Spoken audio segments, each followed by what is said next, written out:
देश में आज का हर युवा सरकारी नौकरी की चाह लिए घूम रहा है। हर संभव प्रयास कर रहा है, लगातार प्रतियोगी परीक्षाओं के साथ ही साक्षात्कार की तैयारी भी कर रहा है। लेकिन सरकार में केवल चुनिंदा लोगों को ही नौकरी नसीब हो पा रही है। इस बीच सुप्रीम कोर्ट ने एक और फरमान जारी कर दिया है, जिसके मुताबिक नौकरी में बने रहने के लिए हर हाल में एक शर्त पूरी करनी होगी, और यदि शर्त पूरी नहीं होती है तो उम्र के 55वें वर्ष में भी कंपलसरी रिटायरमेंट लेना होगा। क्या है पूरा मामला, जानने के लिए वीडियो पर अंत तक बने रहना होगा। नमस्कार, मैं हूं अभिषेक दुबे और आप मेरे साथ देख रहे हैं CGNN लाइव। भारत में एक बार सरकारी नौकरी मिल जाने के बाद अधिकांश लोग यह मान लेते हैं कि अब जिंदगी भर कम से कम काम को लेकर किसी तरह का तनाव नहीं रहेगा। लेकिन मौजूदा हालात में ऐसा सोचना बड़ी गलती हो सकती है, क्योंकि सरकार के साथ अब सुप्रीम कोर्ट भी नौकरी के मामले में संजीदा होने लगा है।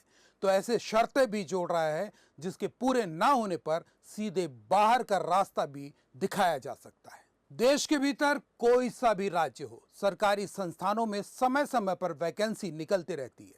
तो योग्यता के आधार पर, बैकलॉग के माध्यम से या फिर अन्य प्रतियोगी परीक्षाओं के आधार पर नियुक्तियां की जाती हैं। स्कूल, कॉलेज, कलेक्टोरेट, नगरीय निकाय, मंत्रालय, सचिवालय जैसी जगहों पर रिक्त पदों पर भर्ती के लिए अलग अलग व्यवस्थाएं हैं।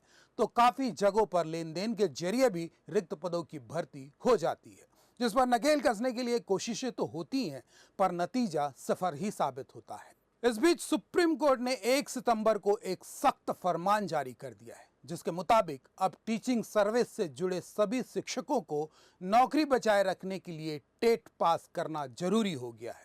जस्टिस दीपांकर दत्ता और जस्टिस ऑगस्टिन जॉर्ज मसीह की बेंच ने कहा कि जिन टीचर्स की नौकरी को 5 साल से ज़्यादा बचे हैं, उन्हें टीचर्स एलिजिबिलिटी टेस्ट यानी TET क्वालिफाई करना जरूरी होगा। अगर ऐसा नहीं किया तो उन्हें इस्तीफा देना होगा या फिर कंपलसरी रिटायरमेंट लेना होगा। हालांकि बेंच ने ऐसे टीचर्स को इससे राहत दी है जिनकी सर्विस में केवल 5 साल ही बचे हैं। छत्तीसगढ़ सहित कई राज्य ऐसे हैं जहां स्कूलों में लाखों शिक्षक सेवाएं दे रहे हैं और मोटी पगार भी पा रहे हैं, लेकिन उनका सामान्य ज्ञान इस कदर कमजोर है कि उन्हें सही तरह से स्पेलिंग तक लिखनी नहीं आती। कई प्रदेश के शिक्षकों को अपने राज्य के मुख्यमंत्री तक का नाम नहीं पता होता।